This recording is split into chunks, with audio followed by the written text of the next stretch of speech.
What's up guys, Leaf right here, welcome to the channel, and today we'll be talking about the original Canon EOS R6 and be giving you my top 4 reasons as to why you should buy this thing over the Mark II version. So make sure you guys stay tuned. Alright guys, welcome back. So like I said earlier, we'll be discussing my top 4 reasons as to why I think you should buy the original R6 versus the Mark II in 2022 going into 2023. So without further ado, we're gonna go ahead and get into it right now. And reason number 1 is the price. Now you can get this thing brand new on B&H for a $200 discount compared to the Mark VI version. It was originally $24.99, now it's $22.99. Now $200 is, $200 is $200. It's still a decent amount of money, but in the grander scheme of things, it's not that much of a gap compared to the Mark II version. So you might think, well, I'll just get the Mark II. But the advantage the R6 has is there's a used market for this camera. You can get a lot of great deals for this thing used. On MPB, I found this thing for anywhere from about $2,000 to $2,100.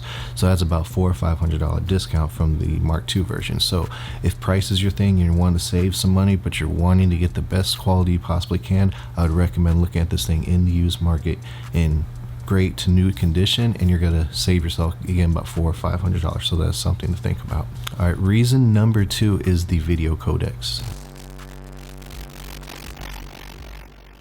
Nothing changed between the Mark II and the original R6 when it comes to video codecs.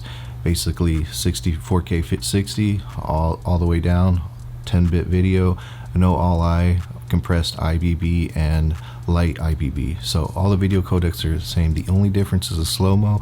You now have full HD at 180 frames per second, where the R6 only has 120. But are you really going to use it? I know I'm not. I barely use the 120 as it is. If I want slow-mo, 9.5 times out of 10, I'm using 60 frames per second. So the video codecs are exactly the same. So if you're a video shooter, to me, you're not getting the bang for your buck that you'd be getting with the R6 versus the Mark II. So that might be something for you to think about if you are a video person. And reason number 3 is the low light performance. This thing has a 20 megapixel sensor. It is great in low light. I've loved using this thing in low light. I've gotten great results. And now the new Mark II version has a 24 megapixel sensor. So when you think about it, you think, well, that's not going to be quite as good at low light because the pixels are going to be smaller, versus the 20 megapixel sensor, the pixels are going to be bigger. So Canon says it's going to have the same performance. I don't know, I guess time will tell. It's hard for me to imagine that it would, but I guess we'll just have to wait and see. So the 20 megapixel sensor is going to give you great low light performance. And honestly, even photo wise, I've taken photos of this thing, you can't really even tell the difference. That's just my opinion. Looking at my pictures, I feel like I've been able to crop in and I haven't really lost much detail at all when I've done my photos with this camera. So yeah, I have no issue with the 20 megapixel sensor. I don't feel like I need a 30, 40, 50 megapixel sensor. So that's just me. But anyways, yeah.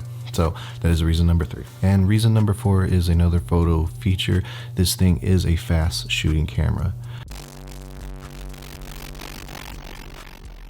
The R6 Mark II has the same mechanical shutter of 12 frames per second as the original R6.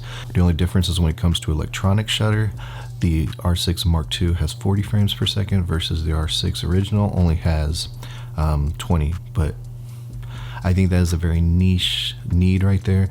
If you're anything like me, I never shoot with a high burst 20 frames per second. That's just me. If that's something you need more than 20, you need 30, 40, 50 frames per second electronic shutter, then the R6 Mark I is not your jam. But to me, if you're like me, that's not a huge deal to you. So that is reason number 4 why I feel like you should buy the R6 over the R6 Mark II. Alright guys, so those are my reasons. I'm also going to make another video for my top 4 reasons why you should buy the R6 Mark II over the original R6. So that will be coming out soon, so make sure you stay tuned for that.